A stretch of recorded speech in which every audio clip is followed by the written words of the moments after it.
ፖሊስ በማናቸውም ሰዓት አስሮ በቁጥጥር ስር አውሎ ወንጀሉ የሚያስይዘው ቢሆን እንኳን ያለ ፍርድ ቤት ትዕዛዝ። ሰላም ጤና ይስጥልኝ፣ እንዴት አላችሁ ተመልካቾቼ?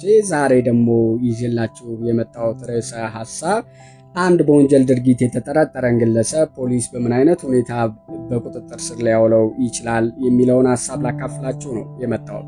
ፕሮግራሙን ይዤላችሁ የቀረብኩት እኔ ዮናታን ዳዊት ነኝ።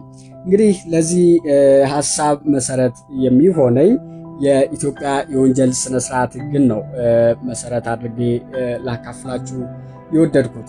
እንግዲህ በዚህ ሕግ ላይ በአንቀጽ 25 እንደተገለጸው ያንን ወንጀል ሰርቷል ተብሎ የተጠረጠረውን ግለሰብ ፖሊስ በማናቸውም ጊዜ መጥሪያ ልኮለት ስለ ወንጀሉ ዝርዝር ሁኔታ እንዲያስረዳም ሆነ ያለውን አጠቃላይ ነገሮች ከሱ አንደበት ለመስማት እንዲቻል መጥሪያ ልኮ ቃሉን ሊቀበል የሚችልበት ሁኔታ እንዳለ ይገልጽልናል። ያም ሆኖ ግን ያ የተጠረጠረው ግለሰብ መጥሪያ ተልኮለት ኢግኖር አድርጎ አልመጣም ወይም ደግሞ ቃሌን አልሰጥም ብሎ ቢል ፖሊስ በማናቸውም ሰዓት አስሮ በቁጥጥር ስር አውሎ ቃሉን ለመቀበል የሚችልበት አግባብና ሁኔታ እንዳለ ያሳየናል ማለት ነው። ነገር ግን ያንን ግለሰብ ኢቭን ወንጀሉ የሚያስይዘው ቢሆን እንኳን ያለ ፍርድ ቤት ትዕዛዝ ሊያዝ የማይችል ከሆነ በአንቀጽ 53 ላይ እንደተገለጸው ፖሊስ ከፍርድ ቤት የመያዣ ትዕዛዝ አውጥቶ ያንን ሰው በቁጥጥር ስር አውሎ ቃሉን ለመቀበል የሚችልበት ሁኔታ እንዳለ ያሳየናል ማለት ነው። የዚህን ሐሳብ ሊደግፍልን የሚችለው አንቀጽ 49 ላይ እንደተገለጸው ማንኛውም ሰው ቢሆን ያለ ፍርድ ቤት ትዕዛዝ ፖሊስ ሊያስር እንደማይችል በግልጽ ያሳየናል ማለት ነው።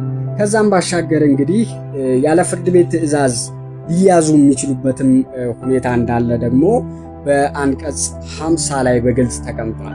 ታዲያ እንዴት ነው ሊያዙ የሚችሉት ብለን ስንል በሁለት ከፍለን እናየዋለን። እጅ ከፍንጅና እጅ ከፍንጅ ያልሆነ ብለን ማለት ነው።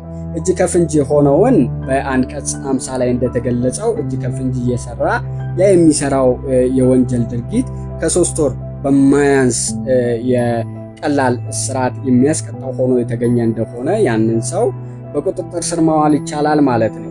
ነገር ግን እጅ ከፍንጅ ባይሆንስ ለሚለው ደግሞ አንቀጽ 51 ላይ በግልጽ እንደተቀመጠው ከ1 ዓመት በማያንስ የወንጀል ድርጊት የተሳተፈ እንደሆነ ያንን ግለሰብ ያለ ፍርድ ቤት ትዕዛዝ ፖሊስ በቁጥጥር ስር ማዋል ይችላል ማለት ነው።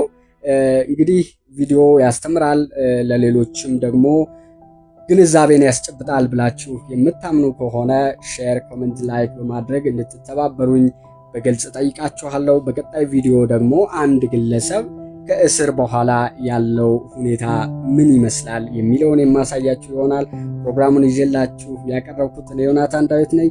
ስለተከታተላችሁኝ እጅግ በጣም አድርጌ አመሰግናለሁ። መልካም ቆይታ